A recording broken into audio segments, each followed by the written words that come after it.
Tout a commencé par une prise de sang. Isabelle est journaliste et elle a bien voulu devenir le cobaye de notre investigation commune. C'est amusant parce qu'elle a toujours eu horreur des prises de sang et la simple vue de l'hémoglobine l'a fait défaillir. Mais elle s'est dévouée pour la bonne cause.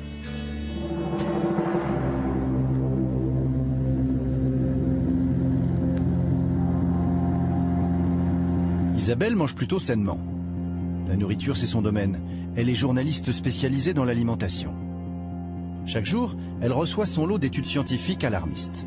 Nous sommes assaillis par tellement d'informations anxiogènes et contradictoires. Résultat, quand elle fait les courses pour sa famille, elle est comme tout le monde, perdue et incapable de choisir. Une belle pomme en dessert? Non, elle est peut-être truffée de pesticides. Pourtant, elle aura bien croqué dedans. Et ce magnifique pain complet, elle se laisse tenter? Pas sûr.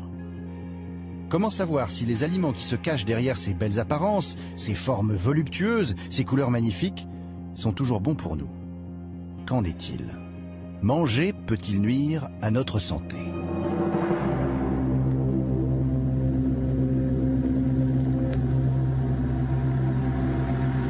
Les analyses de notre enquêtrice sont enfin arrivées.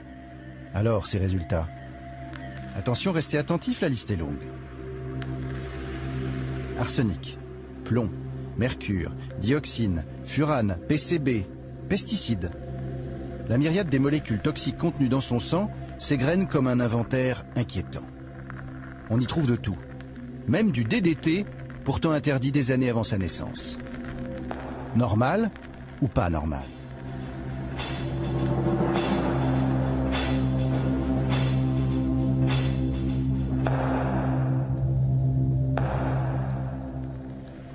Nous décidons de lancer une investigation d'envergure sur 4 aliments parmi les plus consommés en France. Porc, saumon, pommes et pain. Puis de les soumettre à une double enquête scientifique et de terrain. Nous allons traquer ces aliments pour comprendre comment ils sont produits et en quoi ils sont différents de ce que mangeaient nos grands-parents quand la chimie n'avait pas encore fait irruption dans nos assiettes. Pour l'enquête, nous constituons un comité de scientifiques incontestables. Ces experts sont reconnus comme les meilleurs dans leur domaine. Pierre Menton, chercheur, expert en santé publique. David Servan-Schreiber, neuropsychiatre, expert en prévention du cancer. Annie Sasko, épidémiologiste, experte en maladies environnementales. André Picot, toxicologue, expert en métaux lourds et contamination chimique. Et Laurent Chevalier, médecin, expert en nutrition. Alors voilà, on a les résultats de ma prise de sang. On m'a choisi moi parce que je suis une trentenaire, que je me nourris plutôt sainement. Et pourtant, il y a des résidus de pesticides dans mon sang, de dioxine, de PCB. Comment ça se fait? Et est-ce que c'est dangereux? Cette analyse est une analyse classique, totalement classique. On va retrouver dans toute la population à travers le monde ces produits-là. Est-ce que c'est dû à la façon dont je me nourris? Oui, bien entendu. On a des études qui nous montrent que chez les enfants qui mangent une agriculture chimique, l'agriculture moderne, on trouve tous les jours dans leurs urines des résidus de pesticides. Lorsqu'on les passe, ces mêmes enfants, on les passe à 70% de bio, il n'y a presque aucun résidu de pesticides dans leur urine, on les remet sur l'agriculture chimique et hop, on revoit les résidus monter. Ça veut dire que tous les jours, leur organisme est soumis à ces contaminants. Pour moi, c'est simplement inacceptable. On nous recommande de manger 5 fruits et légumes par jour. Mais les pesticides retrouvés en quantité dans le sang de notre journaliste ne les rendent-ils pas dangereux? Pour commencer l'enquête, nous partons à Angoulême, sur les traces de la pomme industrielle. C'est le fruit préféré des Français. Chaque famille en mange plus de 18 kilos par an. Problème, la pomme reçoit plus de 26 traitements de pesticides avant que nous la croquions.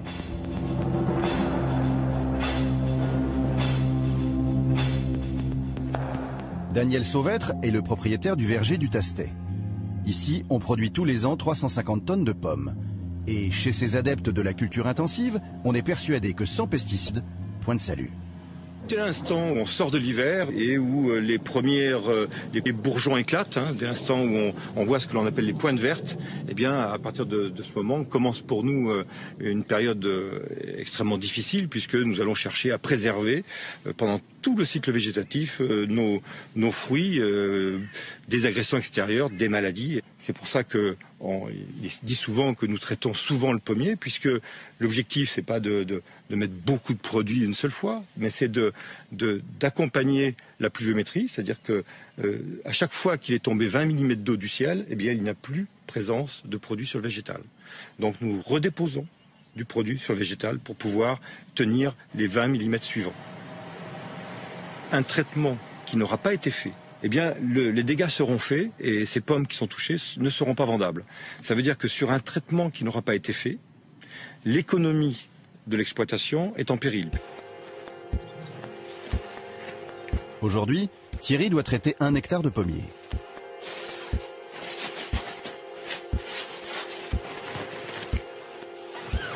Impossible de manipuler ces pesticides sans revêtir une véritable combinaison de cosmonautes.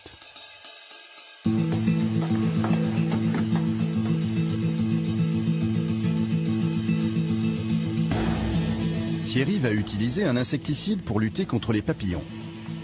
Il faut le manipuler avec précaution.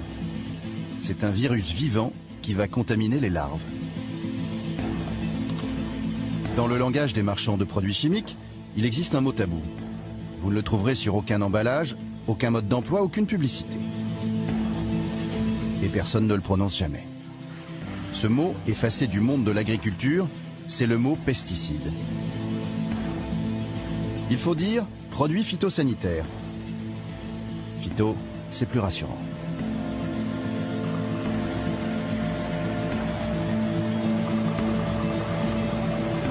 Avec 76 000 tonnes de pesticides épandus chaque année, la France détient le record du plus gros utilisateur d'Europe. Pourtant, de nombreux vergers cultivent des pommes biologiques et n'emploient aucun traitement chimique. C'est donc possible pour peu que l'on renonce à des rendements intensifs. Dans ce verger industriel, les pommes portent 3 fois plus de fruits qu'en bio grâce à l'utilisation massive d'hormones végétales, d'engrais et de pesticides. Ces fruits traités sont-ils encore bons pour notre santé? Nous achetons quelques pommes de ce verger et nous les envoyons à un laboratoire d'analyse. L'objectif est de savoir si ces pommes contiennent ou non des résidus de pesticides.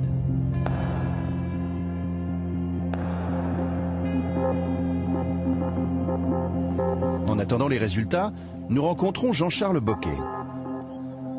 C'est le directeur de l'Union des industries de la protection des plantes. En clair, il s'agit du lobby des fabricants de pesticides, regroupant Monsanto, Bayer et quelques autres. Leur rôle est simple, défendre coûte que coûte l'usage des pesticides. Les produits phytosanitaires aujourd'hui permettent d'augmenter le rendement, en présence bien entendu d'agressions, de maladies ou d'insectes ou de mauvaises herbes, de 40 à 50%. Et s'il n'y avait pas ces produits aujourd'hui, globalement on diviserait par 2 la production agricole mondiale. Jean-Charles Boquet voulait être certain que nous comprenions bien son message principal. Même s'il y a 25 traitements, appliqués aux bonnes doses et dans les bonnes conditions d'emploi, cela ne présente pas de risque pour la santé du consommateur et cela respecte l'environnement. Mais on doit en permanence s'assurer que les traitements qui sont faits respectent la santé et l'environnement, de plus en plus respectueuses de l'environnement. Elles ne présentent pas de risque pour l'environnement, c'est-à-dire qu'il n'y a a priori pas de risque pour la santé. Faut-il le croire sur parole? Les pesticides sont-ils vraiment inoffensifs? Nous venons de recevoir les résultats du laboratoire qui a analysé les pommes. Elles contiennent plusieurs résidus de pesticides. Pour décrypter ces analyses, nous allons voir le Mouvement pour le droit et le respect des générations futures, une association spécialisée dans l'étude des pesticides qui informe les consommateurs du danger de ces substances. François Veilleret en est le président. Alors, des résidus de pesticides, il y en a, bien sûr. Il y a 5 résidus différents. Alors, vous avez des produits de nature diverse, mais vous avez, quand on fait le total, quand même un peu plus de 100 microgrammes par kilo de fruits. C'est un niveau de résidu quand même qui n'est pas anodin. On va trouver dans 1 kilo de pommes ici ce qu'on pourrait trouver en buvant 1000 litres d'eau. 1000 litres d'eau, ça tient un moment. Donc, on a des produits qui sont, si on regarde Boscalide, c'est un fongicide. C'est des produits aux États-Unis qui est considéré comme un cancérigène possible. Et puis, vous avez la présence d'un produit, le carbendazime, sous forme de résidu, qui est la plus surprenante parce que le carbendazime, qui est un fongicide aussi, n'est plus autorisé en France. Et il a des usages restreints au niveau de l'Europe et en France, il n'est plus autorisé. Alors je ne sais pas ce qu'il fait là. Une pomme comme ça, on peut croquer dedans sans la peler? Je le ferai pas. C'est un choix personnel qui n'engage que moi. Si la peler, c'est mieux pour enlever les pesticides, mais il y a des études qui ont montré qu'il fallait enlever plusieurs millimètres autour de la pomme pour enlever tous les résidus. Et si vous enlevez 5 à 8 mm de la pomme, vous allez enlever toutes les vitamines. Si la pomme est pas grosse, il ne restera pas grand-chose à manger non plus. Donc, moi, ce que je regrette, encore une fois, c'est que le consommateur ne puisse pas savoir ça. C'est-à-dire, voilà, on devrait avoir les résidus affichés. Ça permettrait au consommateur de choisir. S'il voit 3 pommes en rayon, une avec 2 résidus, une avec 5, une avec 10, avec des niveaux différents, il dit, par précaution, il peut choisir d'acheter celle qui est que 2 résidus. Ou alors, il peut s'en moquer, mais c'est un choix. Alors que là, le consommateur a fait son choix sur l'aspect extérieur, mais pas sur ces données-là, sauf si, comme vous l'avez fait, on fait des analyses qui sont très coûteuses. En 2007, la répression des fraudes a analysé 5000 échantillons de fruits et légumes. Ces équipes ont découvert que la moitié d'entre eux contient des résidus de pesticides. Plus grave encore, 1 sur 10 contient des doses de produits chimiques supérieures aux normes autorisées. Quand on prend l'assiette lambda d'un consommateur, justement, qui ne mange pas bio, il est exposé à combien de types de résidus par jour, par semaine? Par jour, il y a eu différentes estimations qui ont été faites. Je crois que c'est au moins, de manière raisonnable, 20 à 30 résidus différents à travers tous les repas de la journée, en moyenne. Tous les jours? Tous les jours.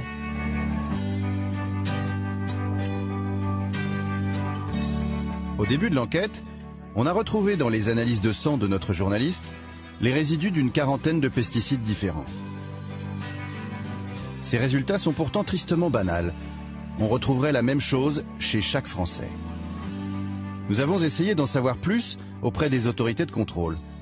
Mais ni l'Agence française de sécurité sanitaire des aliments, ni l'Observatoire des résidus de pesticides n'ont souhaité nous répondre. Pourtant, des études existent.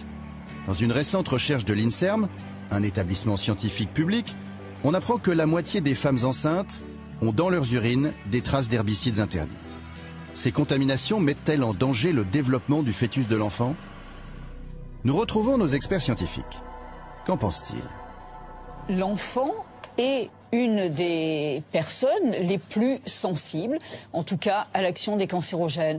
Donc si vous êtes exposé soit in utero, avant même que l'enfant ne naisse, à travers l'alimentation de la mère ou ce qu'elle respire, l'eau qu'elle boit, cet enfant-là sera ultérieurement plus à même de développer un cancer. De toute façon, ce sont des composés qui sont non naturels, donc on ne devrait pas être exposé à ces produits. Et il faut essayer pour le futur d'en mettre de moins en moins dans la nature. Mais alors, dites-moi, parce que nous, on n'arrête pas de nous dire que finalement, on va vivre beaucoup plus vieux que les générations d'avant, que l'espérance de vie, elle n'arrête pas de croître. Est-ce que c'est encore vrai, ça? Est-ce que nous, on va vivre plus vieux que nos grands-parents? Et est-ce que nos enfants vivront plus vieux que nous? On vit plus vieux, effectivement, pour une raison simple, c'est qu'on a mieux maîtrisé les phénomènes dits microbiologiques, c'est-à-dire les microbes, effectivement. Mais depuis les années 50, je veux dire, on déverse des quantités monstrueuses de produits chimiques dans la nature, à peu près 400 millions de tonnes au niveau de la planète, mais bien entendu, ça a des conséquences. Il faut très vite réguler tout ça. Mais c'est une urgence. C'est une urgence, et c'est une urgence pour les générations futures. Quand on va s'apercevoir de tous les dégâts sur l'embryon, et on le voit déjà par l'intermédiaire d'un certain nombre de pathologies psychiatriques et de tout un tas d'autres choses, eh bien malheureusement, ça sera un petit peu tard. On a beaucoup d'interrogations, beaucoup d'inquiétudes. Donc l'espérance de vie peut tout à fait s'effondrer. Les agriculteurs sont les plus menacés par les pesticides. D'après l'Organisation mondiale de la santé, plus de 50 millions de travailleurs agricoles en sont victimes chaque année à travers le monde. C'est la preuve que les pesticides peuvent être dangereux pour chacun d'entre nous. Sylvain Médard testait les nouveaux pesticides pour sa coopérative. Il est aujourd'hui devenu un symbole. Atteint d'une myopathie, il est le premier agriculteur reconnu victime professionnelle des pesticides. Pour supporter la douleur, il est en permanence sous de fortes doses de morphine. Les douleurs, ça c'est abominable. Moi, mon gamin, je peux plus le porter, hein, Benjamin. Des fois, il veut monter à bras, il ne se rend pas compte et il dit non, je peux pas, Benjamin. Et il me fait tomber par terre. Hein. Sylvain Médard travaillait le plus souvent sans protection. Personne ne l'avait jamais mis en garde contre les dangers de ces produits. Et un jour, sa vie a basculé. Et le 12 juillet, qu'est-ce qui s'est passé? La moisson approchant, j'étais visiter un silo où il y a une réception de céréales de semences. Et en montant en haut du silo, alors des silos, si vous voulez, c'est à peu près 5-6 étages, voire 7 étages d'un immeuble classique, mais c'est la différence, ce sont des escaliers de meunier. Et arrivé en haut, d'un seul coup, grosse fatigue, il a fallu que je m'assoie, plus aucune force. J'étais mou, j'étais assis sur un sac. Il a fallu me mettre un ouvrier, Christian, m'a aidé à m'asseoir sur un sac et il m'a dit qu'est-ce qui se passe. Je sais pas, j'ai complètement KO. Et plus aucune force. J'ai mis 1h30 pour redescendre. J'ai mis 7-8 minutes pour monter. J'ai mis 1h30 pour redescendre. Donc je vais passer voir mon médecin quand même en vitesse le soir. Je prends rendez-vous par téléphone. Je m'en vais chez le médecin vers le coup de 19h. Et en partant sur la route, je perds mes moyens. Derrière mes moyens, j'ai plus de jambes ni de bras en voiture. Je finis dans le fossé avec la voiture. J'ai perdu 20 kilos en un mois de temps. J'ai fondu. Et les douleurs qui devenaient interminables, je dirais, à en pleurer. Je supportais plus de vêtements sur moi. J'étais hospitalisé. On ne pouvait même pas mettre un drap. J'étais nu sur un lit. On mettait un drap en l'air pour me cacher, mais je supportais rien du tout. Tellement j'avais mal, je souffrais. Alors donc, on a fait tous les examens nécessaires à l'hôpital. Enfin, les examens nécessaires. Je suis resté la première fois presque un mois. Et tout rentrait négatif. Tout était normal. Tout était normal. On ne trouvait rien. Donc c'est moi qui deviens fou. Je perds la boule, je fais de la dépression quelque part sans m'en rendre compte. Je deviens fou. Après 3 mois de souffrance, les médecins diagnostiquent une myopathie. Sylvain Médard décide de poursuivre ses employeurs en justice et gagne son procès. Ça me fait peur, c'est pour les futures générations, pour les agriculteurs, parce que c'est les premières victimes, parce que sont eux qui emploient les matières actives et des produits phytosanitaires, des grosses quantités. Actuellement, il y en a des malades, il y en a même de par ici, il y a des agriculteurs qui sont malades, mais personne n'ose en parler. Vous avez employé un mot tout à l'heure, omerta, c'est peut-être un mot fort, mais je pense que c'est un mot fort, il faut peut-être l'employer aussi quand même, mais bon, c'est tais-toi et continue ta route, c'est tout.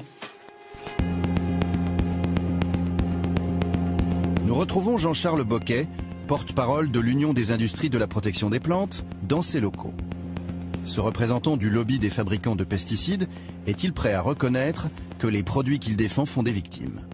Chaque fois qu'on a voulu essayer de mettre en évidence une corrélation entre une maladie, donc Parkinson, un certain type de cancer, etc., entre donc l'exposition aux pesticides et l'apparition de ces maladies, les scientifiques reconnus, donc l'INSERM, etc., montrent qu'il n'y a pas de corrélation entre l'exposition des produits et l'apparition de ces dites maladies. C'est faux. L'INSERM est formel, les agriculteurs courent 2 fois plus de risques de développer la maladie de Parkinson et certains cancers. Vous reconnaissez qu'il y a eu des procès gagnés pourtant? Alors il y a eu quelques procès où en fait il a été déclaré qu'il y avait maladie pour cause professionnelle, mais il n'est pas dit que ce sont les pesticides. Un ouvrier agricole, ça met du gasoil dans son tracteur tous les matins. Ça peut être en fait exposé à des produits d'origine animale. Et il y a toutes ces hypothèses aujourd'hui qui doivent évidemment être vérifiées. Un produit phytopharmaceutique utilisé selon les conditions d'emploi qui figurent sur l'étiquette après les évaluations n'a pas d'effet sur la santé, n'a pas d'effet sur l'environnement. Il y a un produit qui aurait un effet sur la santé, donc un effet inacceptable, ne serait pas autorisé. Alors, oui, on voit bien les résidus de traitement qui ont été faits ces jours-ci. Nous rencontrons Michel Ledoux, l'avocat qui a gagné le procès de Sylvain Médard. Alors, les agriculteurs sont-ils victimes du gazole qu'ils mettent dans leur tracteur plutôt que des pesticides? Alors, attendez, c'est faux. C'est une ânerie, une bêtise incommensurable. On est systématiquement passé par des expertises scientifiques. On sait qu'un certain nombre de tumeurs du cerveau, un certain nombre de cancers de la peau, cancers de la vessie, certaines maladies neurovégétatives comme la maladie de Parkinson, comme Alzheimer, sont fortement soupçonnées d'être provoquées également par la manipulation de produits phytosanitaires. Également la maladie de Charcot d'ailleurs. Et donc quand les victimes vont se multiplier, alors là, on va pouvoir rendre visible l'invisible. Les experts ne cessent de marteler les risques en pointant du doigt certaines pathologies. D'un autre côté, vous avez les industriels qui, naturellement, veulent vendre leur camelote et qui n'arrêtent pas de répéter que tout est sous contrôle, que, en fait, c'est les agriculteurs qui font de mauvais dosages, mais que leurs produits sont parfaits. Et bien, dans 10, 20, 30, dans 5 ans peut-être, on va voir apparaître, c'est presque mécanique, c'est inscrit dans le marbre, un nombre de pathologies considérables. Il y a plusieurs générations entre les années 50 et la fin des années 80 qui ont respiré ces produits à plein poumon et qui ne manqueront pas, dans les années qui viennent, de développer les pathologies qu'on évoquait tout à l'heure. Je le crains.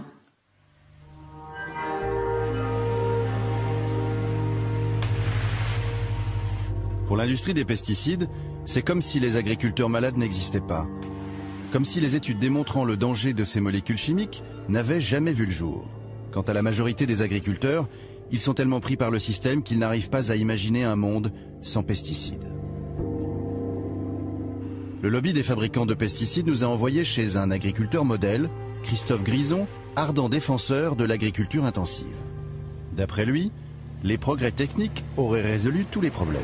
Ce qui a vraiment changé, c'est la qualité de pulvérisation et puis tout ce qui est maintenant électronique embarquée. Et là, vraiment, ça nous permet d'être... c'est ce que je dis souvent, c'est l'agriculture écologique, intensive mais écologique, quoi.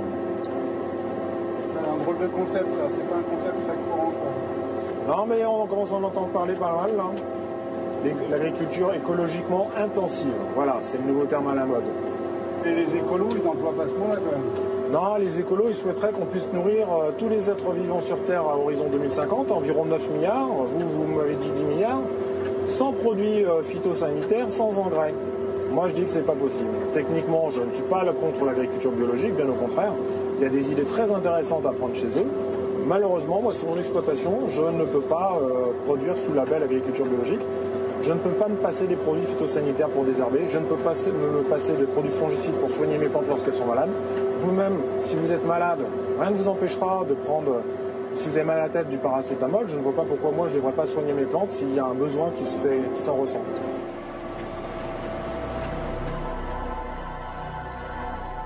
On parle beaucoup de l'alimentation conventionnelle et l'alimentation bio par opposition. Ce qui est important, c'est de voir que ce qu'on appelle l'alimentation conventionnelle, c'est une alimentation qui a été inventée en 1950. Oui. Rien de tout ce que vous nous décrivez ici n'était pratiqué avant la Deuxième Guerre mondiale. Donc en fait, on a une alimentation chimique et l'alimentation normale, c'est l'alimentation bio, de toute évidence. Il faut qu'on avance progressivement mais rapidement vers une agriculture qui soit débarrassée de cette béquille qui n'est pas utile. On peut parfaitement nourrir la planète sans pesticides. Parfaitement nourrir la planète sans pesticides. Il faut être clair sur ce point parce que c'est l'argument majeur qui est brandi en disant mais on ne peut pas nourrir tout le monde. On peut nourrir tout le monde sans pesticides. C'est vrai que quand un agriculteur qui a utilisé des pesticides depuis des années arrête d'un seul coup, pendant 1 ou 2 ans, sa terre, c'est comme si on lui retirait ses stéroïdes, sa terre, elle ne peut plus suivre. Donc il va falloir qu'elle se remette à niveau. Et ça prend 2 ou 3 ans. Comme toutes les études ont été faites sur une période de 3 mois, on dit, vous voyez, sans pesticides, on ne peut pas y arriver. C'est pas vrai. On peut nourrir toute la planète sans pesticides. Mais c'est la conclusion de la Food and Agriculture Organization des Nations Unies. C'est pas juste moi qui dis ça.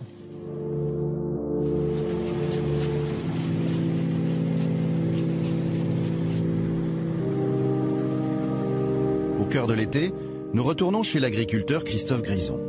Le blé est enfin moissonné. Pas de surprise, grâce aux engrais et aux pesticides, les rendements sont très bons, 2 fois supérieurs à ceux du bio. C'est un blé de la variété Bermude qui est destiné à la panification française. Et donc ma coopérative Val-France va prendre ce blé, le nettoyer éventuellement s'il y a besoin, et l'acheminer jusqu'au Grand Moulin de Paris pour en faire des baguettes pour toute la région parisienne.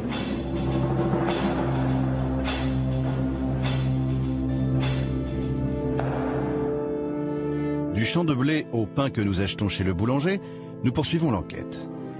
La farine issue de l'agriculture intensive servira à fabriquer les 100 kilos de pain que chaque Français consomme par an. Mais cette farine est-elle encore saine pour le consommateur? Le blé arrive au Grand Moulin de Paris. Ici, on écrase plus de 2200 tonnes de grains par jour. Un tiers des boulangers français achètent sa farine au Grand Moulin de Paris.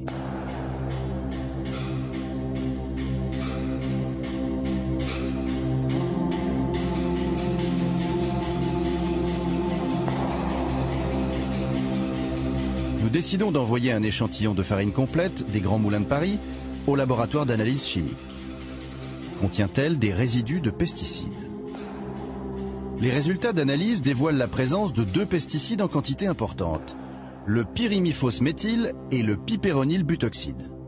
Surprise, ces insecticides ne sont pas utilisés pendant la culture, mais lors du stockage des grains après la récolte. À quoi peuvent-ils bien servir? À Sens, nous nous rendons à la coopérative agricole Cap Serval. Alain Peretti, son directeur, nous reçoit. Pour lui, le principal problème de cette filière est la conservation du blé. Pour éviter l'attaque des insectes, la plupart des coopératives aspergent les grains d'insecticides. Le blé stocké dans les silos va donc y baigner pendant de longs mois avant d'être transformé en farine au moulin. Comment diminuer les pesticides? La première mesure que nous pouvons prendre, c'est l'absence d'insecticides de stockage, puisque il faut oublier que nous allons mettre de l'insecticide directement sur des grains, qu'il n'y aura pas d'activité biologique pour les détruire par derrière. Donc la première mesure à prendre, c'est sûrement en tout cas celle-là. Ça paraît évident et ça paraît extrêmement clair. Les résidus laissés par la culture, par les désherbants, etc., sont infiniment faibles. Ils sont beaucoup plus importants avec les résidus d'insecticides de stockage, une fois de plus, qui seront appliqués sur 2 grains une fois qu'ils seront arrivés dans les silos. Conséquence, on retrouve dans la farine jusqu'à 1000 fois plus de résidus d'insecticides de stockage que d'insecticides utilisés lors de la culture du blé. Pour éviter de traiter les grains, il existe une solution simple. Stocker le blé dans des silos réfrigérés où la température ne dépasse pas 10 degrés. Problème, ces silos coûtent très cher. Seules quelques coopératives en sont équipées. C'est le cas de ce silo qui appartient à la filière dite CRC, Culture et Ressources Contrôlées. Elle n'utilise aucun pesticide de stockage et produit de la farine Label Rouge. Une partie de ces blés non traités arrive au moulin d'Yvon Foriché. Jusqu'à récemment, Yvon transformait également des blés traités. Aujourd'hui, il ne produit que des farines Label Rouge, sans pesticides de stockage. Cette poussière-là, auparavant, je ne pouvais pas rester à côté parce que je pense que je devais être très sensible aux insecticides qui étaient mis pour conserver le grain. Et ça me faisait saigner immédiatement du nez. J'ai voulu me faire opérer parce que je ne savais pas ce que j'avais. Et en fait, je le sais. Voilà, j'étais voir le médecin, il m'a dit non, c'est l'insecticide. Mais j'avais pas moyen d'arrêter. Hein, même à un moment donné, on m'a dit oui, mais comment on appelle là, t'es hémophile. Je dis, non, je suis pas hémophile. Les farines de qualité, sans pesticides, sont meilleures pour la santé. Pourquoi ne sont-elles pas plus répandues dans les magasins? Le problème aujourd'hui de toutes ces démarches-là de culture raisonnée en France, les seuls qui sont réceptifs, c'est les artisans boulangers et pour moi un seul groupe de la grande distribution française. Il n'y en a qu'un. On achète des farines de blé issues de culture raisonnée contrôlée parce qu'il y a un monsieur qui s'occupe de tout ce qui est alimentation qui se pose des vraies questions. Et pour son groupe, il a pris l'engagement, c'est le seul. Et c'est pour ça que ça dure, même la démarche. Parce qu'il oblige même les industriels avec qui il travaille à utiliser ce genre de blé. Sinon, ça serait mort et enterré, ça marcherait que pour les artisans. Malgré leur belle apparence, les pains que nous trouvons en supermarché contiennent-ils des pesticides? Nous faisons analyser en laboratoire du pain complet industriel. Les résultats confirment nos doutes. Nous retrouvons encore 2 pesticides de stockage en quantité importante. Le pain complet, qui nous a toujours été vendu comme un pain santé, comporte plus de résidus de pesticides que le pain blanc. Pourquoi? Parce qu'il contient l'écorce du blé, qui est au contact direct avec les pesticides de stockage. Au moulin d'Yvon Foriché, nous faisons une autre découverte. Ces pains aux céréales et pains complets sont souvent fabriqués avec des mélanges tout prêts concoctés par les industriels. Dans ces kits, on retrouve des additifs chimiques. Pour quelles raisons? Il y a des boulangers qui vont être d'excellents boulangers, qui font vraiment de très belle qualité, et que sur le pain complet, personne n'aime travailler le pain complet. Voilà. C'est chiant le pain complet, ça colle aux pâtes. Donc le pain complet, bof, il fait ça. C'est pas le pain, voilà, pour nous c'est un pain de régime, c'est pas un bon pain. Il y en a parfois certains qui me disent, bon, j'ai 5 kilos de pain complet à faire tous les jours, bon, ça m'embête de faire, voilà, il dit je prends mes 5 kilos, je les pèse, je les mets dans le pétrin ou le batteur, j'ai du pain complet derrière, voilà. Dans certains cas, c'est pas vraiment les productions auxquelles on attache le plus de soins. Mais il faudrait peut-être informer le consommateur. Mais on va loin. On va loin. Aujourd'hui, en Europe, il y a 200 additifs qui sont autorisés pour la fabrication des pains spéciaux. Donc on a un large éventail. C'est quoi ces additifs, par exemple? Il y a de tout. Ça va aller des levains dévitalisés de seigle, des farines toastées, de l'acide ascorbique, des data ester. Que vous prenez, data ester, vous prenez une farine non panifiable, vous en mettez 300 grammes au quintal de farine et vous arrivez à avoir... Alors vous n'aurez pas du très bon pain, mais vous aurez du pain développé et qui sera mangeable. Au cœur de la Bretagne, Michel Izard tient une boulangerie-pâtisserie artisanale. Pain, viennoiserie, gâteaux, tout est fait maison. 10 personnes travaillent ici dès 4 heures du matin. Michel Izard se prête au jeu de préparer pour nous un pain industriel réalisé avec un de ses fameux kits. Alors, hop. Alors, faut que je lise l'étiquette parce que moi je ne connais pas ces produits-là. On va commencer par la composition. Sachant que dedans, il y a de la farine complète de froment, farine complète de seigle, levain de seigle déshydraté stabilisant E412, E415, émulsifiant E471, E422, soja, de la dextrose, des épices, des agents de traitement de la farine, E300, enzymes. Ouin.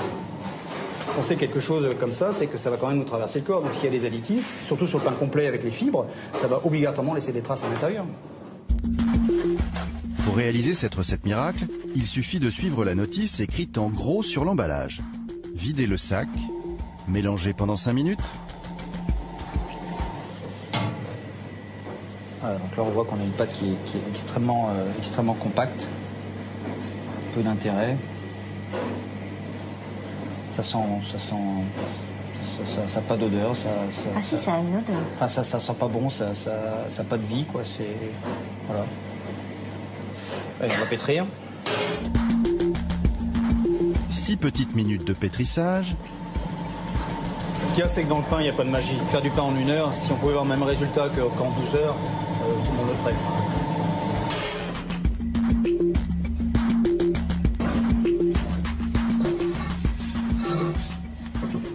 Et alors là, c'est quoi la différence par rapport à d'habitude? C'est une pâte morte, ça. Il n'y a pas de vie là-dedans, c'est collant, ça ne réagit pas. Ici, ça c'est un pain aux céréales aussi, mais c'est le nôtre. Donc ici, on voit bien qu'on a une pâte sur laquelle il y a de la vie. Quand on appuie dessus, ici, ça bouge, ça revient. Et puis ici, ici, il ne se passe rien, quoi. Voilà, on pourrait essayer de la modeler, on peut en faire une fleur, ou un chou-fleur, comme vous voulez. Mais ça reste comme ça. Encore 1 heure pour laisser monter la pâte et au four. Magie de la chimie, il aura suffi d'1 heure et demie, montre en main, pour faire un pain aux céréales. Michel Izard va maintenant pouvoir le comparer avec le pain artisanal qu'il met 8 heures à préparer. Avec des graines à l'intérieur, de pavot, de lin doré, sésame. Ici, c'est sympa avec une croûte, une vraie croûte. Hein. On va couper celui-ci.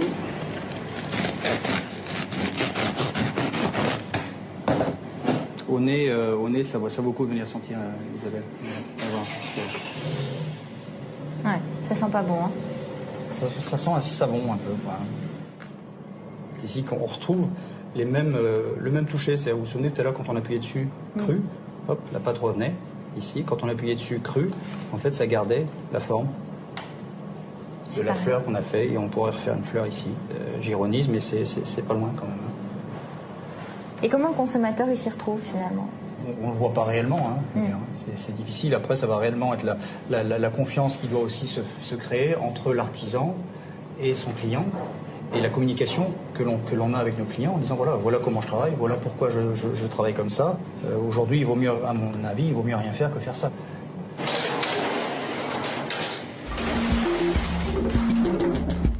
Il n'y a pas que les pains complets qui soient faits à partir de kits prêts à l'emploi. Les croissants des boulangers de quartier sont eux aussi souvent industriels. L'artisan se contente de les décongeler dans son fournil. Michel Izard a accepté pour notre enquête de faire une nouvelle démonstration. Donc outil indispensable pour faire des croissants.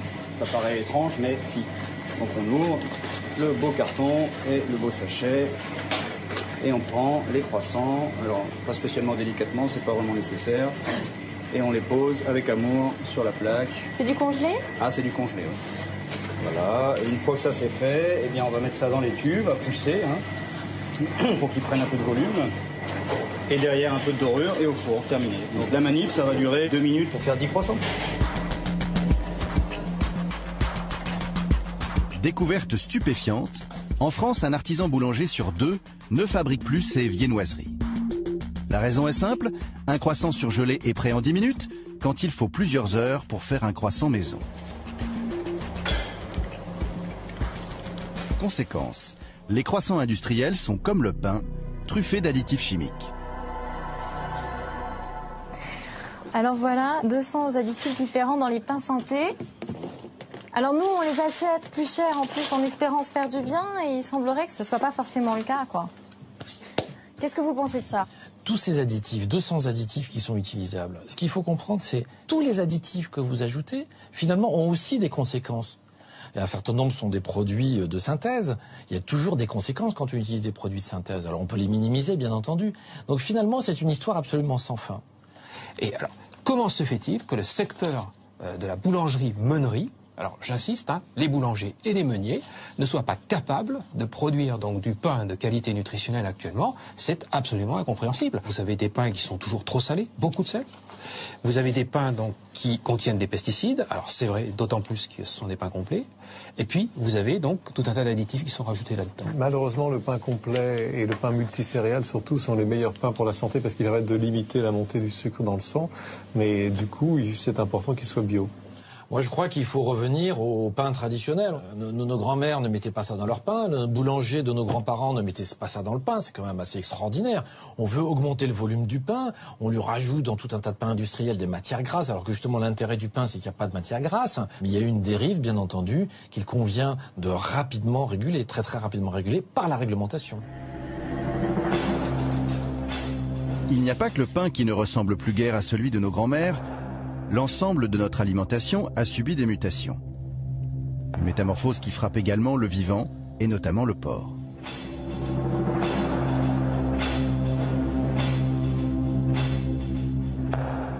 Oubliez les images des cochons rustiques élevés à la ferme.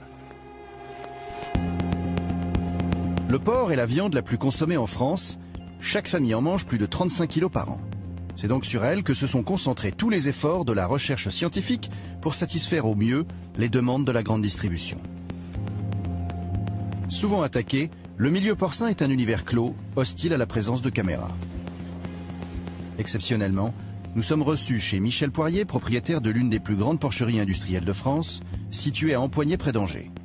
Chaque année, 90 000 porcs sont produits ici.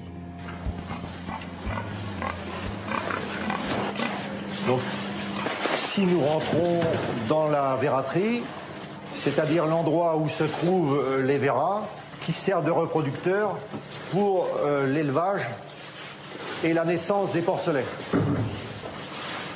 Donc vous voyez, ici vous avez un animal très conformé, qui a été sélectionné sur sa capacité à faire du muscle et sa capacité à avoir une longe très rebondie, donc pour les futures côtes de porc, et à l'arrière un jambon très prédominant. En 40 ans, les porcs rustiques sont devenus des porcs modernes, très bodybuildés. Vous avez ici un exemple d'animal qui a une viande très diététique, c'est-à-dire on a complètement fait disparaître l'épaisseur de lard qu'ils avaient sur le dos. Pour répondre au cahier des charges de la grande distribution, les laboratoires de recherche génétique ne cessent de mettre au point de nouvelles variétés de porcs. À force de manipulation, ces bêtes sont devenues très fragiles. Elles doivent rester enfermées à l'abri des microbes dans des bâtiments désinfectés où l'air est filtré en permanence.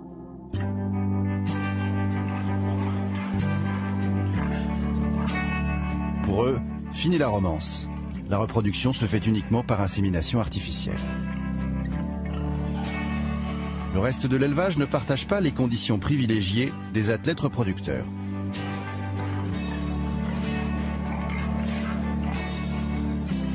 Les truies vivent parquées sur des caillebotis, au-dessus de leur déjection. Elles sont entravées pour éviter d'écraser leurs petits. Gestation, mise bas, allaitement, elles enchaînent les portées, donnant naissance chaque année à plus de 30 porcelets. Conséquence, les truies multiplient les mammites et les cystites. Quant au porcelet, 1 sur 10 ne résistera pas à ces conditions d'hygiène. La viande issue de ces élevages intensifs pose-t-elle problème? Donc ici, nous rentrons dans la partie engraissement. Les porcs sont engraissés dans des bâtiments fermés où l'air confiné se charge de poussière et d'ammoniac. C'est des bêtes de course, hein. C'est des Formule 1, il suffit qu'ils mangent de trop, et puis il a un souci intestinal, donc ça peut provoquer la mortalité. Hein. C'est une Formule 1 compliquée, difficile à maîtriser, donc il faut beaucoup de professionnalisme pour gérer et suivre l'élevage. C'est ce qui fait d'ailleurs la difficulté de l'élevage moderne actuel. Ces conditions d'élevage provoquent de nombreuses maladies respiratoires et digestives. Les porcs, fragilisés par la sélection génétique, sont désormais privés de leur défense naturelle. Dès lors, comment éviter de les soigner à l'aide de médicaments?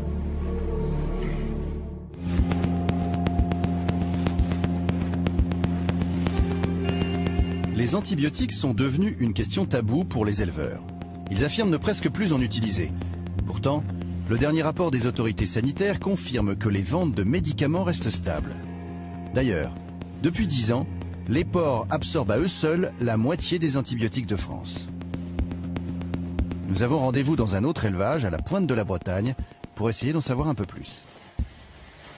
Ce jeune couple produit 9000 porcs par an dans des bâtiments ultramodernes. Nicole et André Sergent font partie des rares éleveurs à reconnaître que les antibiotiques sont indispensables.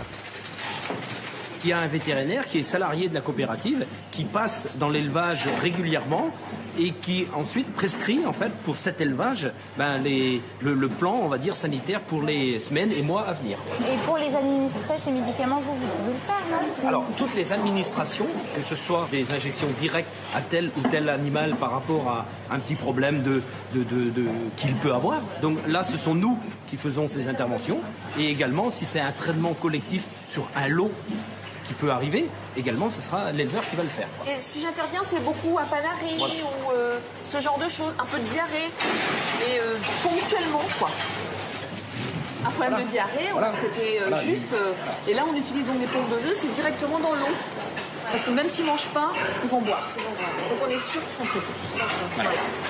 Et sachant qu'on en fait très peu. Très peu. Voilà. Mais c'est comme les humains, voilà. Quand on est malade... Un passage de grippe, on va traiter nos animaux, mais sinon on ne fait pas systématiquement. Voilà.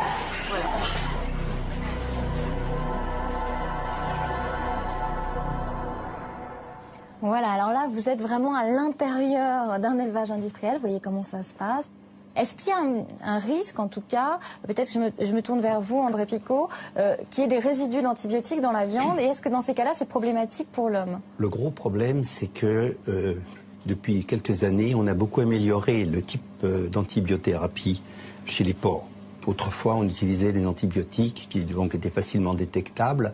Maintenant, on peut utiliser des antibiotiques qui, théoriquement, sont quasi indétectables. Et ça, bien entendu, ça pose problème. Parce qu'ils vous diront, vous voyez, nous faisons des dosages et on ne trouve pas d'antibiotiques. On a pris sciemment des antibiotiques qui n'étaient pas détectables pour qu'on ne puisse pas les tracer, c'est ça? Absolument, bien sûr. En tout cas, pour ce qui se passe en France, le problème de fond, c'est quand même le rôle des pouvoirs publics. Donc, est-ce que, par exemple, actuellement, l'Agence française de sécurité sanitaire des aliments, les services vétérinaires, font des contrôles répétés, suivis sur des élevages au hasard? Réponse non. Parce qu'ils n'ont pas assez de moyens pour le faire. Toute la stratégie repose sur l'autodiscipline et le volontariat du secteur agroalimentaire. Ce qui est assez remarquable comme position, de mon point de vue. On pourrait proposer au pouvoir public de faire la même chose, par exemple, pour la conduite automobile. Je leur propose l'année prochaine, donc, pendant une année, faire une expérience et de laisser donc les automobilistes libres à eux, basés sur leur autodiscipline, et voir ce que ça donne en termes de nombre de morts sur la route. Donc, penser que ça va se passer différemment dans le secteur agroalimentaire et dans le secteur économique en général, je trouve ça assez remarquable. C'est vraiment faire preuve d'une naïveté ou peut-être aussi d'une certaine compromission vis-à-vis du système.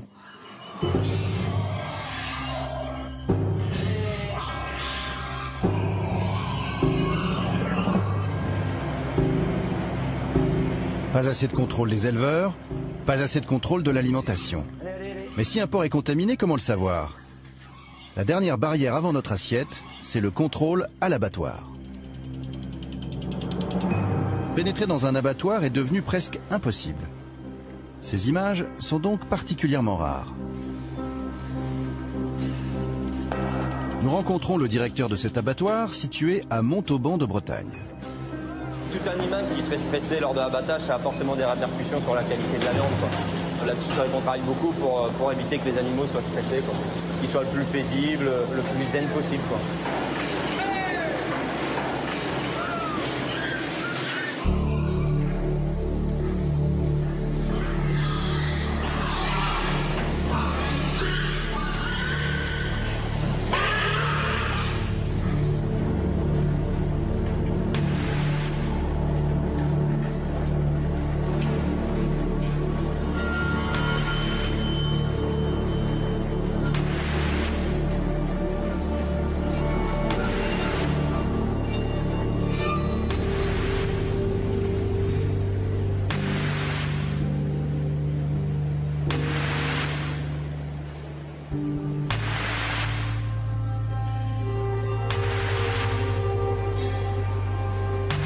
10 000 tonnes de viande sont préparées ici chaque année.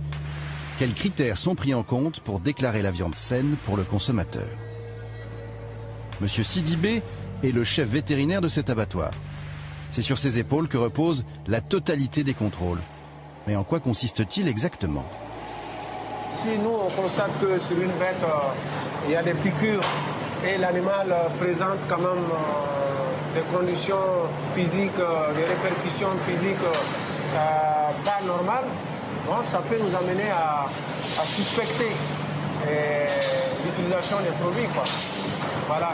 Il a suffi qu'on lui demande combien de contrôles sont faits pour rechercher les résidus d'antibiotiques pour que l'ambiance se tende brutalement. Ça, je ne pourrais pas vous le dire, là, il faut que j'aille dans... Ouais, bon, ça c'est on sort trop, il faut aller voir dans nos... Nous n'obtiendrons jamais de réponse à cette question. Je n'ai pas beaucoup d'éléments là. Combien d'analyses approfondies recherchent les résidus d'antibiotiques ou de produits toxiques? Les seuls contrôles auxquels nous assistons sont visuels. Après un rapide coup d'œil, les assistants vétérinaires apposent l'estampille certifiant que la viande est saine.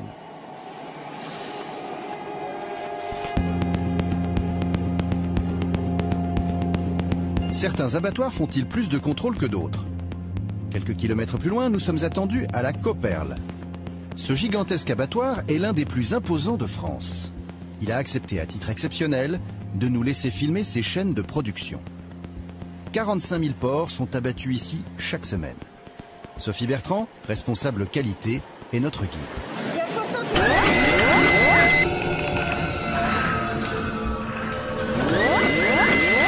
mètres carrés couverts. Chaque carcasse est identifiée avec un certain nombre d'informations. Vous avez le numéro d'élevage. Ici, c'est le numéro de tuerie. Donc nous, on abat à peu près 9500 porcs par jour. Donc ça va de 1 à 9000 et des poussières.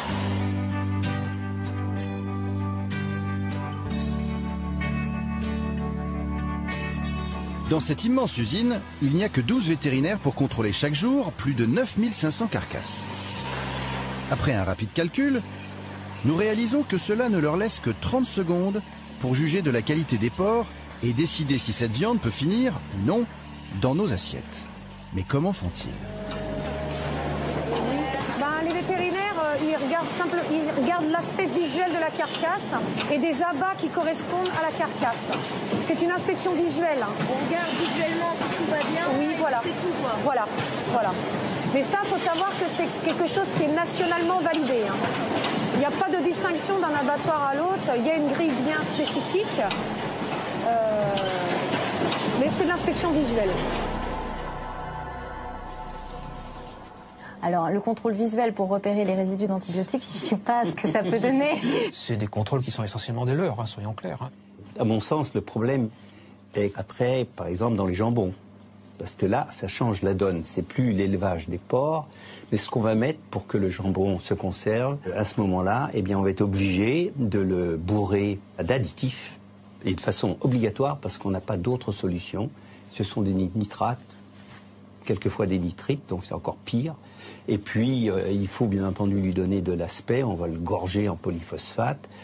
On va le colorer, bien entendu. Donc, on va le traiter de façon à ce qu'il ait cette petite couleur mordorée, là. Hein, donc, c'est des nitroso-hémoglobines. Et ça, c'est pas bon pour nous, tout ça? Ah, tout ça, c'est pas bon. Surtout pour les petits-enfants. Parce que les petits-enfants n'ont pas les capacités de transformer, comme nous, ces produits qui oxydent l'hémoglobine. Alors qu'il y a des parents qui croient très bien faire en donnant du jambon pratiquement tous les jours à leurs petits-enfants, eh bien malheureusement, ça c'est absolument déconseillé. Pour le consommateur, ce qu'on peut quand même lui dire, c'est qu'actuellement en France, comme dans tous les pays industrialisés et urbanisés, consomme trop de viande, avec des conséquences sur la santé qui sont importantes, en termes de maladies cardiovasculaires en particulier. Je vais faire une réflexion à ce sujet, c'est qu'on a été capable de manger occasionnellement, effectivement, du porc, de la viande, qui n'était absolument pas nécessaire à chaque repas, pendant des siècles. Et c'est en décidant de passer à un autre modèle qui n'est pas compatible avec la santé humaine, qui est celui de manger de la viande plusieurs fois par jour, par exemple, c'est juste pas compatible avec la santé humaine, qu'on arrive à des phénomènes un peu délirants, comme des productions massives sous forme industrielle de ce qui est une forme de vie, le porc, qui est devenu en fait simplement un produit, et maintenant un produit chimique.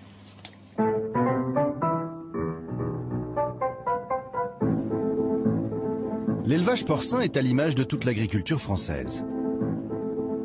En 50 ans, elle a subi une véritable révolution productiviste.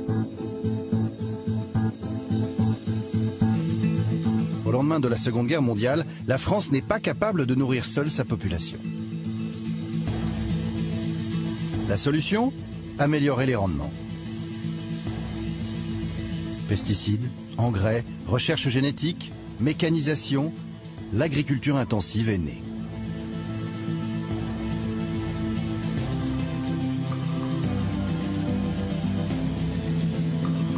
Regardez ces vaches paisibles.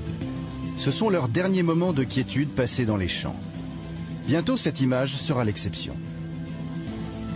Les animaux quittent les prairies et les cours de ferme pour être enfermés en batterie. Fini l'herbe et les pâturages, bonjour le régime blé, maïs, soja. Problème, en transformant les conditions d'élevage, on a dénaturé la qualité de la viande. L'herbe, cet aliment naturel apparemment banal, contient en fait un élément indispensable à la santé, les oméga 3. En retirant les vaches des prés, on les a privées de ce nutriment vital.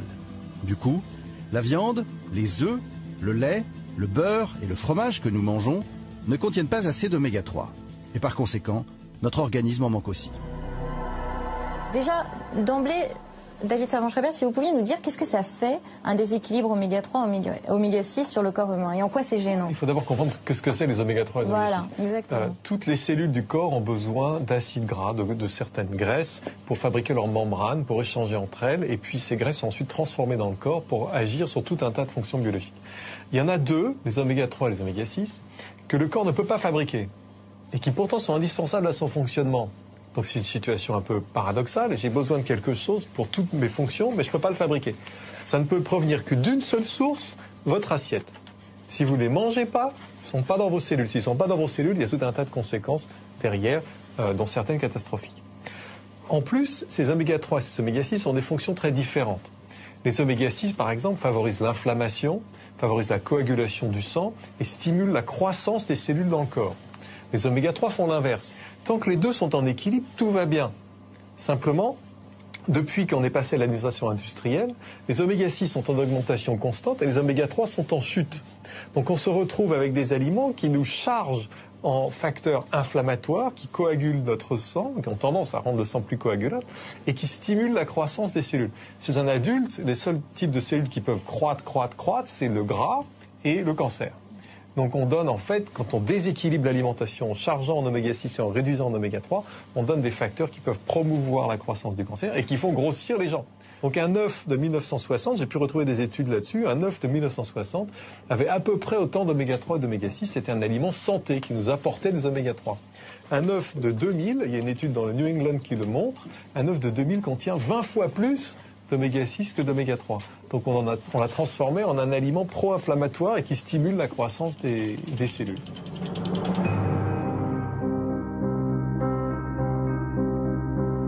La carence en oméga 3 nuit à notre santé.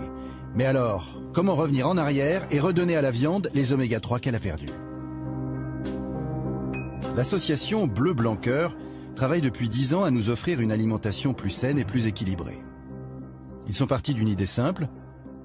Pour bien nourrir les hommes, commençons par bien nourrir les animaux. L'industrialisation de l'agriculture a entraîné de nouvelles cultures, par exemple le maïs, l'introduction du maïs, du soja. Et donc on a déséquilibré, sans le savoir, ce profil en acides gras. Donc voilà, donc Bleu Blanc Cœur, nous on a compris ça et on s'attache à retrouver cet équilibre naturel qui s'est mis en place depuis des milliers d'années parce que c'est le meilleur possible pour les animaux, quoi. Donc elle est l'embêtante. Cet équilibre-là, on l'a retrouvé en fin de compte avec une plante qui s'appelle le lin, qui a la particularité, elle, de stocker ces oméga 3-là. Et donc ça nous permet de les restituer toute l'année dans l'alimentation des animaux. Donc le fait de mettre une petite quantité de lin dans une ration, par exemple avec du maïs, eh bien, 1 kilo de graines de lin par vache et par jour, ça suffit pour rééquilibrer comme si la vache mangeait de l'herbe.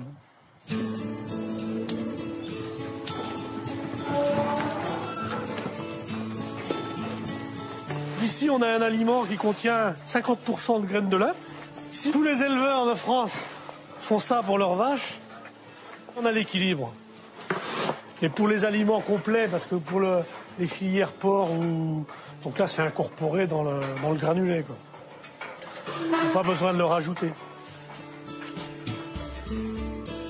D'après les calculs de l'association Bleu Blanc Cœur, il suffirait de cultiver 1% seulement de la surface agricole française avec du lin pour rééquilibrer en oméga 3 la nourriture de nos élevages. 1% seulement de la surface agricole pour que les volailles, les œufs, le bœuf, le porc et même la charcuterie que nous mangeons contiennent suffisamment d'oméga 3.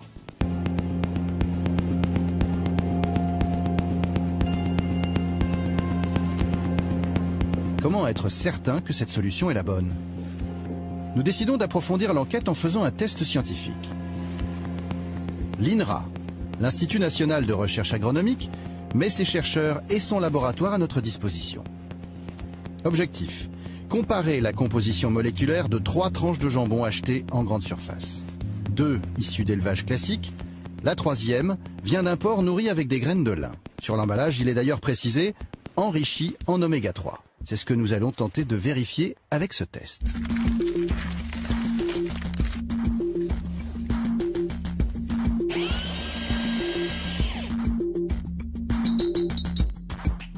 Les scientifiques commencent par extraire la graisse du jambon grâce à des réactions chimiques complexes.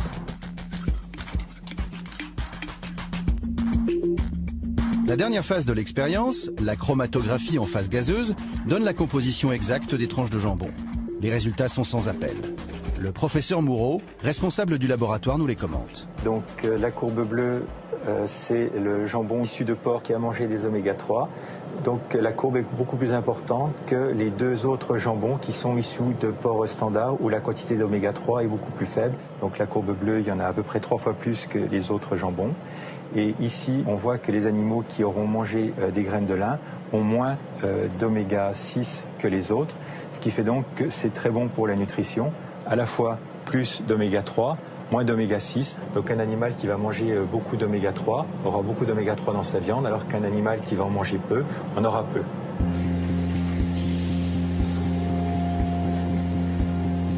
Le test est positif.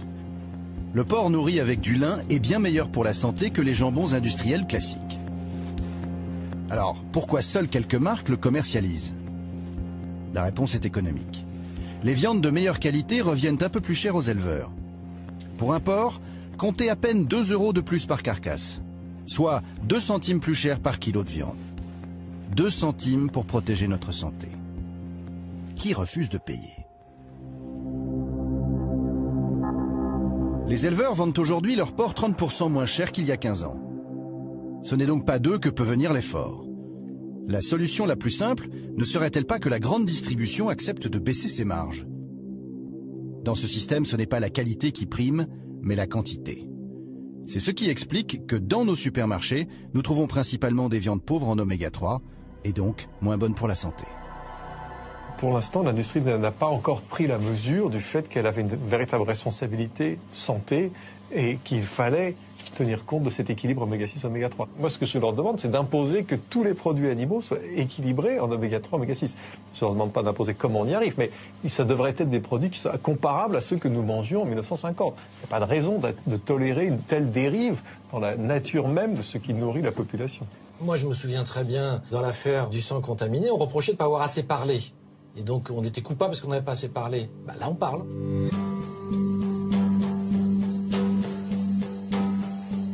En attendant que l'industrie agroalimentaire et la grande distribution nous proposent des produits équilibrés, quelle solution avons-nous pour protéger notre santé?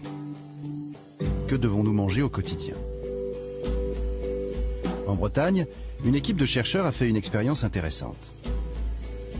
Pour apporter à chacun sa ration indispensable d'oméga 3, ils ont nourri 100 personnes pendant un mois avec du pain au lin. Les résultats sont spectaculaires. Le docteur Schmitt, responsable de cette recherche, nous la raconte. Quand on consomme directement cette poudre de lin, alors nous on l'a mis dans du pain pour que ça soit consommable facilement, eh bien on a une baisse de l'ordre de 8% du cholestérol, une baisse de 8% du cholestérol LDL, c'est-à-dire du mauvais cholestérol, et une baisse de l'ordre de 35% des triglycérides. Simplement en consommant 80 grammes de pain, c'est-à-dire 4 tartines de pain dans la journée. Donc ça, c'est une étude qu'on a faite sur une centaine de patients. Et au bout de 1 mois, les résultats étaient tout à fait probants, aussi bons qu'avec certains médicaments hypocholestéroléniants. C'est du pain actuellement, dans toutes les boulangeries, vous pouvez demander du pain au lin et vous en trouvez.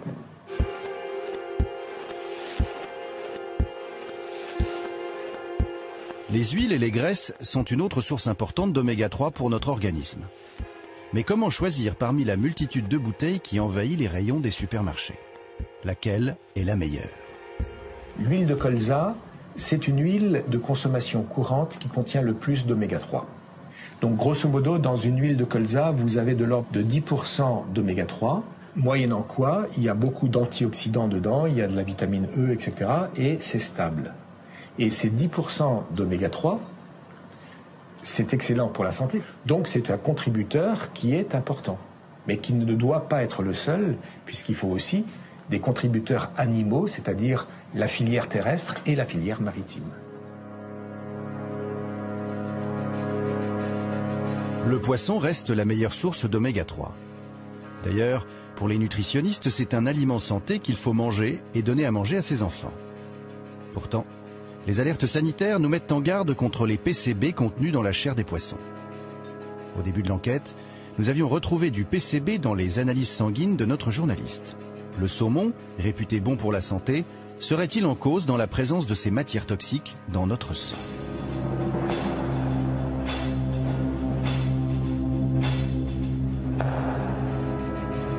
Nous arrivons en Norvège. C'est là qu'est produite la quasi-totalité du saumon consommé en France. C'est notre poisson préféré. On en mange en moyenne 2,5 kg par an et par personne.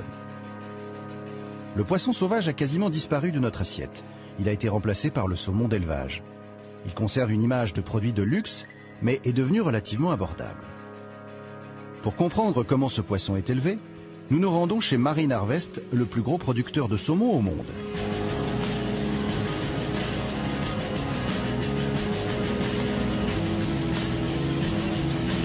Chaque année, leurs élevages de saumon permettent de fournir 1,5 milliard de repas dans plus de 70 pays. Est-ce que la qualité du poisson pâtit de ce rendement? Au cœur des fjords, la ferme aquacole d'Ejmeland. Il nous aura fallu 6 mois de tractation pour obtenir l'autorisation de filmer cet élevage. Marine Harvest est même allée jusqu'à commanditer une enquête sur notre journaliste afin de mieux cerner nos intentions. Trine Danielsen nous fait la visite. Vous êtes au milieu du fjord, il fait 300 mètres de profondeur. Voici la ferme. J'en suis la directrice. Nous avons pour le moment 700 000 poissons. Ils sont répartis dans 12 cages. Nous sommes installés dans ce fjord parce qu'il est profond et que l'océan est juste en face. Il y a beaucoup de courants marins et c'est un très bon environnement pour faire grandir les poissons.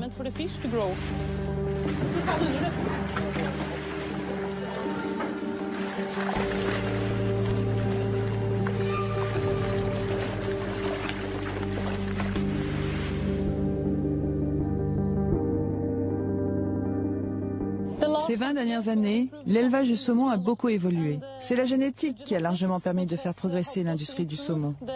Ce poisson a été sélectionné pour le marché qui impose ses critères, que ce soit pour la teneur en graisse comme pour la couleur.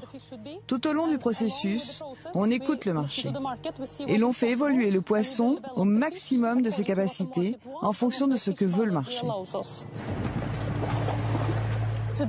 Aujourd'hui, on peut élever des poissons toute l'année et on peut les récolter toute l'année, ce qui veut dire que chaque jour, on alimente le marché en saumon. Nous avons obtenu ces résultats en manipulant les géniteurs. Ils pondent désormais des œufs et donnent des alevins toute l'année grâce à une modification de la température de l'eau et de la lumière. Il n'y a plus du tout de saison. Les poissons sont persuadés que c'est tout le temps l'été. Les poissons sont heureux et nous pouvons alimenter le marché.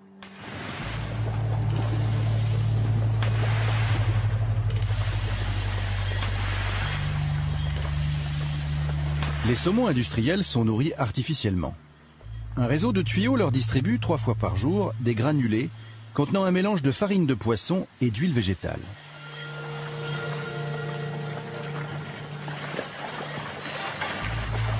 Dix ans de manipulation génétique et de recherche nutritionnelle ont permis aux éleveurs d'obtenir une croissance 2 fois plus rapide de leurs poissons. Pour l'instant, ils font 5 ou 600 grammes. Ils vont rester ici encore une année. Dans un an, ils feront à peu près 4,5 kg ou 5 kg et ils seront prêts à être pêchés. À cause de sa croissance fulgurante, le saumon d'élevage est 4 fois plus gras que le sauvage. Mais en contrepartie, maintenant on a le choix de la couleur. Vous pouvez à peu près obtenir la couleur que vous voulez. Avant, on utilisait des colorants naturels à base de crustacés et de crevettes. Aujourd'hui, on utilise des substances chimiques, mais c'est exactement la même molécule. On les ajoute à la nourriture du poisson. C'est le même colorant que celui utilisé pour colorer vos œufs du petit déjeuner.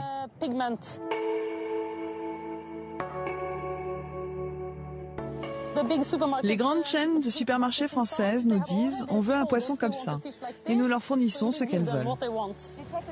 Comment ça se passe? Ils vous disent « je veux cette couleur-là » C'est comme quand vous peignez un mur. Il y a des référentiels de couleurs. Et nos clients nous disent « cette couleur-là est jolie, je la veux ». C'est le nuancier qu'on utilise. Quand le poisson est petit, il a cette couleur à peu près.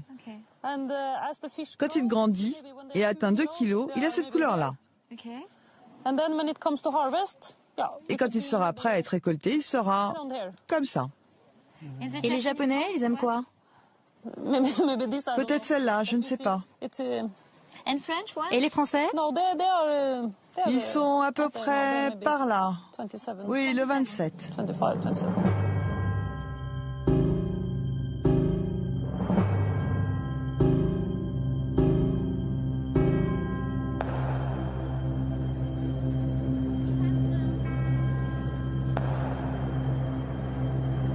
Deux fois par semaine, un bateau vivier débarque 100 tonnes de saumon à l'abattoir.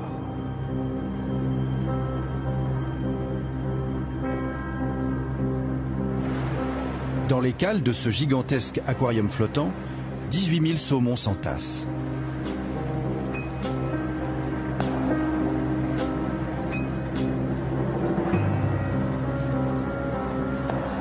Ils sont rejetés à l'aide d'énormes pompes dans les cages de l'abattoir.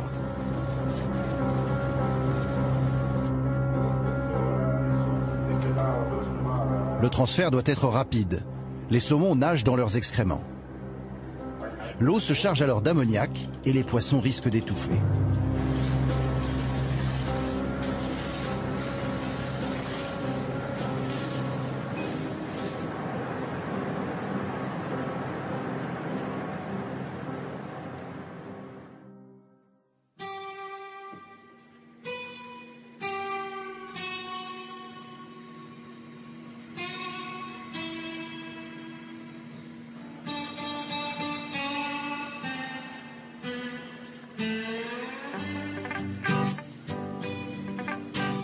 À l'aube, les saumons sont aspirés et propulsés vers les chaînes d'abattage où ils sont assommés par électrocution.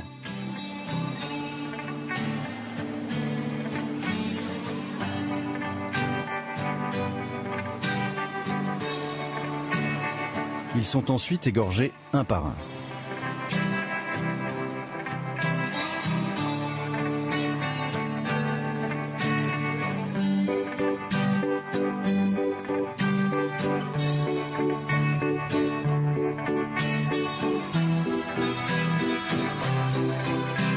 L'abattoir norvégien de la ville de Midsund traite 7000 poissons par jour.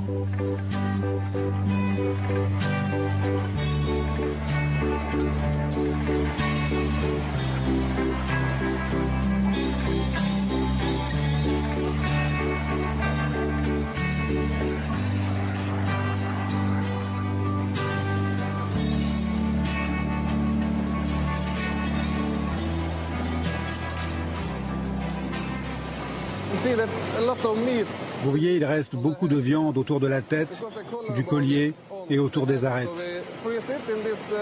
On les met dans ces boîtes, on congèle les têtes, les colliers, les arêtes et les queues. Cela représente 4 produits qui sont ensuite envoyés en Ukraine, en Chine et dans différents pays pour y être préparés. Ainsi, chaque jour, 5 tonnes de restes sont expédiés à l'étranger pour y être décortiqués. Ils seront réexpédiés en France et transformés en plats cuisinés. Comme les industriels n'ont aucune obligation de fournir la provenance de leurs ingrédients, il nous est donc impossible, lorsque nous mangeons nos tagliatelles au saumon ou nos lasagnes de la mer, de savoir s'ils contiennent ces restes. On retrouve pour le saumon les mêmes problèmes que ceux que nous avions découverts pour le porc, des contrôles insuffisants et une traçabilité alimentaire impossible. En bout de chaîne, on s'aperçoit que les poissons sont triés dans 2 caisses différentes. Pourquoi? Vous voyez, il y a un problème avec la chair du poisson. Elle est très molle. C'est pour ça qu'il y a toutes ces crevasses. La chair se délite, il y a des trous. On ne peut pas envoyer ces filets vers les pays occidentaux. Ils sont trop regardants sur la qualité. On doit trouver d'autres clients. On ne rencontre jamais ce genre de problème avec les saumons biologiques. Des scientifiques travaillent sur ces questions. Certains pensent qu'il s'agit d'un problème avec la nourriture ou que c'est à cause des conditions d'élevage. Dans le nord du pays, l'été, le poisson grandit trop vite. Mais il est très difficile de savoir à quoi c'est dû. Le jour de notre visite, un saumon sur 5 posait problème. Cela soulève la question de la qualité de ce saumon industriel. Comment vous distinguez un saumon industriel d'un bio? Vous pouvez les reconnaître grâce à la couleur. Un saumon biologique n'est pas aussi rouge qu'un saumon normal, parce qu'ils ne peuvent pas mettre les mêmes colorants pour les poissons biologiques. Vous pouvez aussi le voir avec les nageoires. Là, vous voyez, elles sont abîmées. En bio, les nageoires sont bien plus belles parce qu'il y a moins de poissons dans les cages. En biologique, vous auriez une queue parfaite.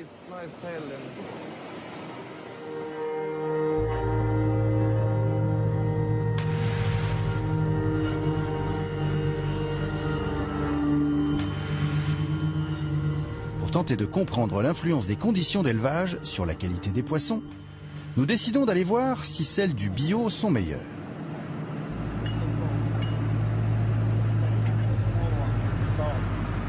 Au nord de la Norvège, Villa Mijolax est une ferme d'élevage de saumon bio. Nous suivons Per Gunnar, son directeur général. Accompagné de son équipe, il part 2 fois par jour en pleine mer nourrir ses poissons. Combien de tonnes de poissons vous produisez ici? Dans ces 4 cages, on a 500 tonnes de poissons. Cela fait environ 2000 tonnes en tout. Dans les élevages industriels, la densité est 2 fois supérieure à celle du biologique. En discutant avec Per, nous découvrons un autre problème. L'alimentation des saumons est composée de granulés fabriqués avec des huiles et des farines de poissons sauvages. Comme les poissons de la plupart des mers du globe sont contaminés par les PCB et les dioxines, la nourriture des poissons d'élevage, même en bio, contient ces produits toxiques.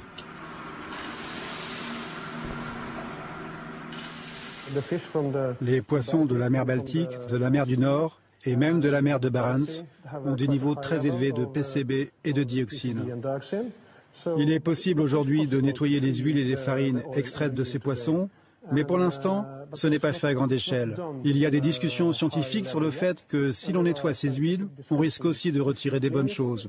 La recherche avance, il est possible de le faire, nous l'avons déjà fait, mais c'est un véritable challenge que d'arriver à obtenir dans un futur proche de l'huile et de la farine sans produits toxiques. Pourquoi les fabricants refusent de le faire pour l'instant? Pourquoi elles ne le font pas? Je pense que c'est à cause du coût. Le but est de produire le moins cher possible. Donc, le risque est grand que, même bio, le saumon contienne du PCB et des dioxines. Voilà qui expliquerait peut-être pourquoi on en a retrouvé dans le sang de notre journaliste. Nous avons cherché à en savoir plus sur les contrôles réalisés sur ces produits. Mais une fois encore, les instances de sécurité sanitaire françaises ont refusé de nous répondre. Pourtant, ce problème n'est pas nouveau.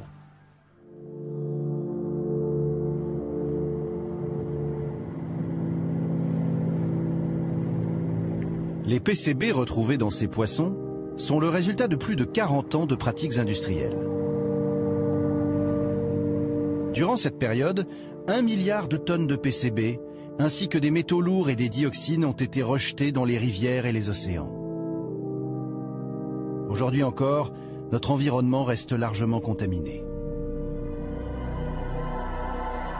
Le problème, c'est qu'on a contaminé tout l'ensemble de notre ressource de poissons sur la planète. Et ce qui est important, c'est que plus les poissons sont gros, le thon par exemple, qui est encore beaucoup plus gros que le saumon, l'espadon ou le requin, plus le poisson est gros et plus il accumule sur la durée de toute sa vie l'ensemble de ces contaminants.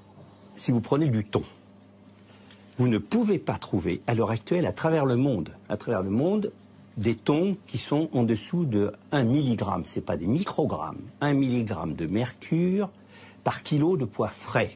Et très souvent, ça monte à 2, 3, 4 milligrammes. Et ça passe à travers tous les contrôles.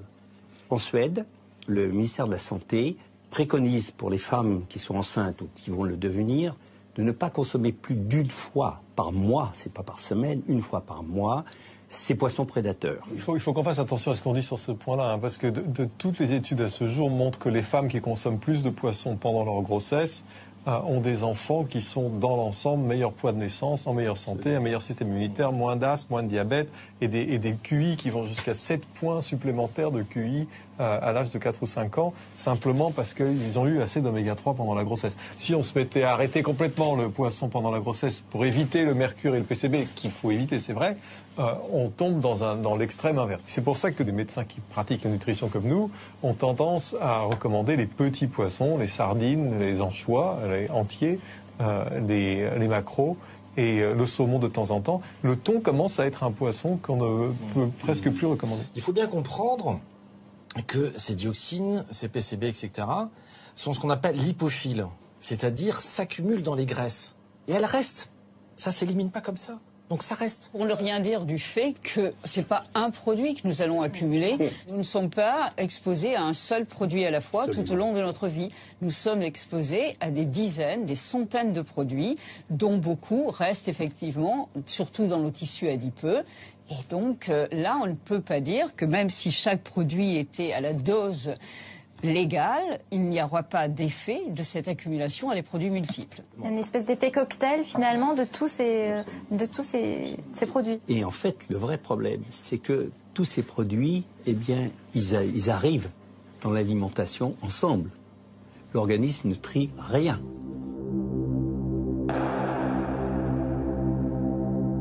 L'une des découvertes majeures de notre enquête, c'est l'omniprésence de la chimie dans notre assiette. Les saumons, les porcs, les pommes, tous ces aliments naturels contiennent des substances toxiques. Qu'en est-il des produits transformés par l'industrie agroalimentaire?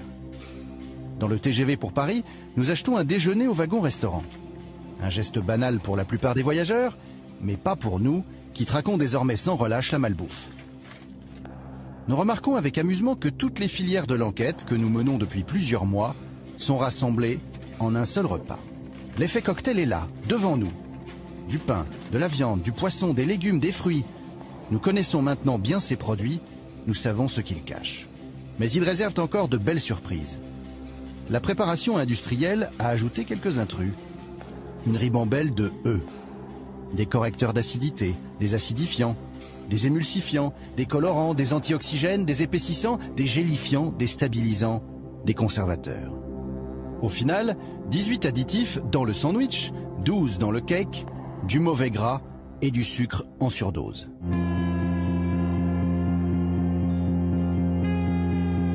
On pourrait presque regretter d'avoir appris à lire une étiquette. Si tout plat préparé et dessert industriel pris au hasard contient autant de produits chimiques, comment faire ses courses l'esprit tranquille? Et le goûter des enfants. Brioche, petit pain, gâteau, pâte à tartiner consommés en quantité vertigineuse. Autant de gâteries grasses et sucrées que nous proposons quotidiennement à nos bambins.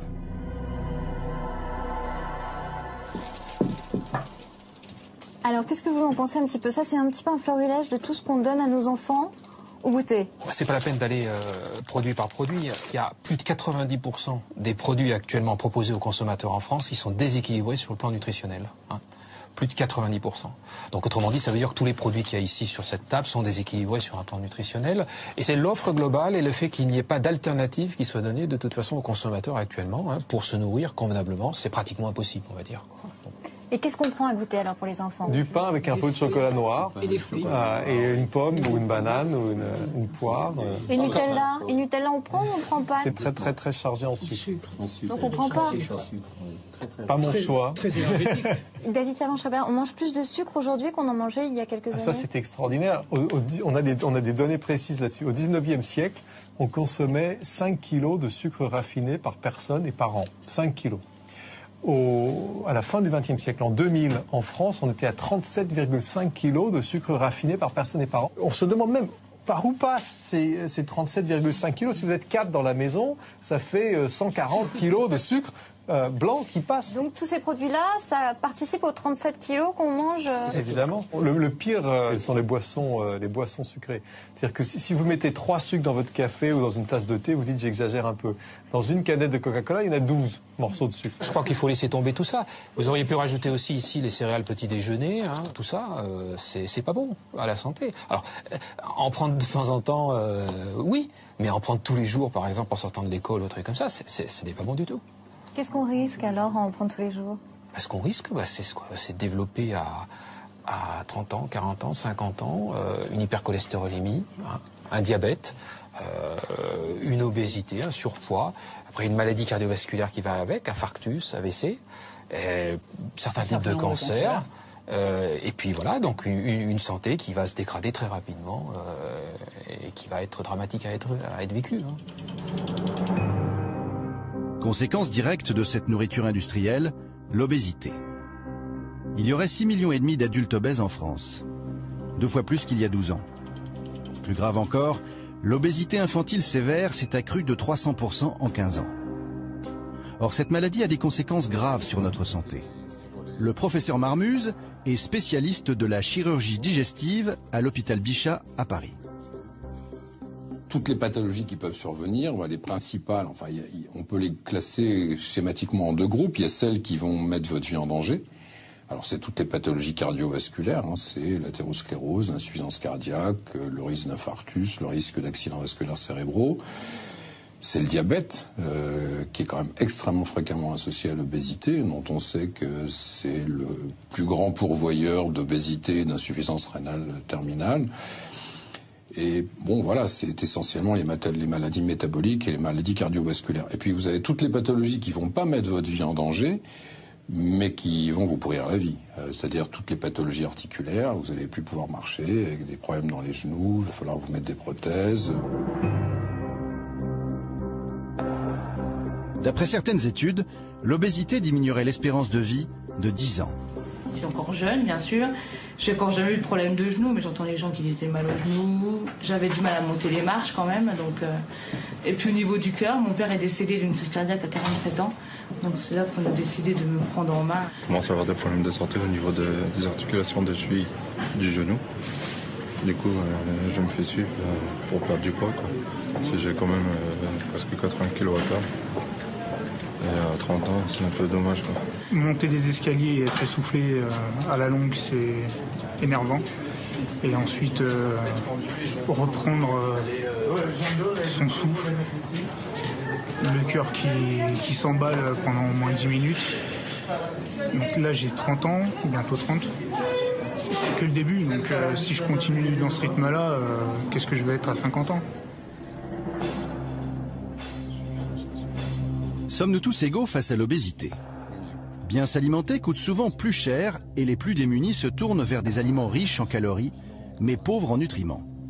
Du sucre, des graisses et de l'énergie à bas prix. Nous rencontrons Serge Erkberg, directeur de l'unité de surveillance et d'épidémiologie nutritionnelle de l'INSERM. Il préside également le programme national Nutrition Santé qui a pour objectif d'améliorer la santé des Français en leur donnant des conseils pour manger sainement. Est-ce qu'il y a une fracture alimentaire aujourd'hui en France? C'est indéniable. On voit aujourd'hui une fracture alimentaire, une fracture nutritionnelle avec des populations plus favorisées qui aujourd'hui améliorent la qualité de leur alimentation, qui améliorent leur activité physique et qui améliorent leur état nutritionnel, alors que dans les populations défavorisées, les problématiques restent extrêmement importantes et l'écart se creuse. Et si vous regardez par exemple la problématique de l'obésité de l'enfant, on a beaucoup d'études maintenant en France qui montrent que chez les enfants des classes sociales les plus favorisées, comme chez leurs parents, on voit se stabiliser ce qui était l'épidémie d'obésité. Aujourd'hui, elle se stabilise, voire même elle diminue dans les populations les plus favorisées, alors qu'elle augmente encore de façon considérable si vous faites les mêmes études dans des zones d'éducation prioritaire, dans des collèges, dans des écoles de zones plus défavorisées. On a 2 fois plus chez l'adulte et parfois 3 fois plus chez l'enfant d'obèses ou de surpoids dans les populations défavorisées.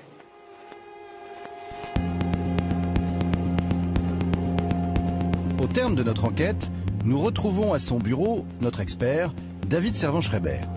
David travaille à mi-temps aux États-Unis. Pour nous aider à visualiser les ravages de l'obésité, il nous présente un document rapporté d'Amérique du Nord. Il n'y a absolument aucun doute qu'aujourd'hui nous sommes face à une épidémie d'obésité, comme nous avons aussi d'ailleurs une épidémie de cancer, et d'ailleurs l'obésité est un des principaux facteurs de risque du cancer. Je peux vous montrer une carte impressionnante de l'évolution de l'obésité aux États-Unis. Je vais vous montrer qu'au début des années 80, ce qui est incroyable, c'est qu'aux États-Unis, les gens étaient normaux.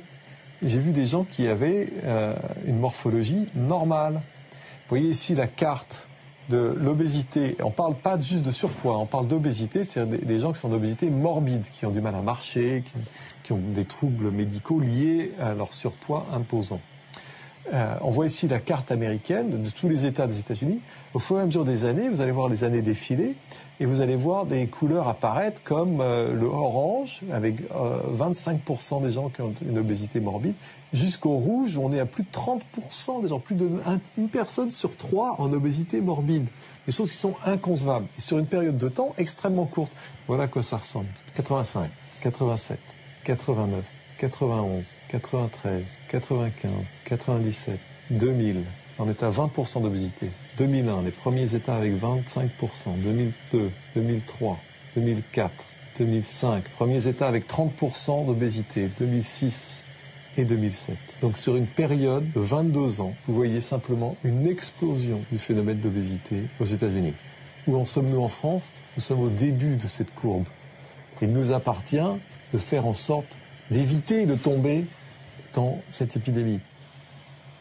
Et je vous rappelle que l'obésité, c'est un des principaux facteurs de risque pour le cancer. Donc ce que vous venez de voir là, avec 10 ans d'écart, parce qu'il faut au moins entre 10, 20, peut-être 30 ans entre l'obésité, développement de l'obésité et le développement du cancer, c'est potentiellement la carte du cancer dans 30 ans. David Servan-Schreiber n'est plus le seul à lier l'augmentation du nombre de cancers avec l'environnement et l'alimentation industrielle. Les statistiques et les recherches récentes lui donnent raison. En 25 ans, le nombre de nouveaux cancers a doublé. De l'arsenic, du plomb, du mercure, des dioxines, des furanes, des PCB, et plusieurs dizaines de pesticides différents. Nous avions commencé cette enquête en découvrant que le sang de notre journaliste, comme celui de tout un chacun, est pollué. Nous en connaissons maintenant les causes. L'industrie agroalimentaire nous vend des produits déséquilibrés, les contrôles publics sont insuffisants, l'alimentation de qualité est souvent chère. Et pourtant, rien n'est irrémédiable. Comme nous l'ont démontré nos experts, nous avons tous le choix de modifier notre manière de manger. Le pouvoir est dans le caddie du consommateur.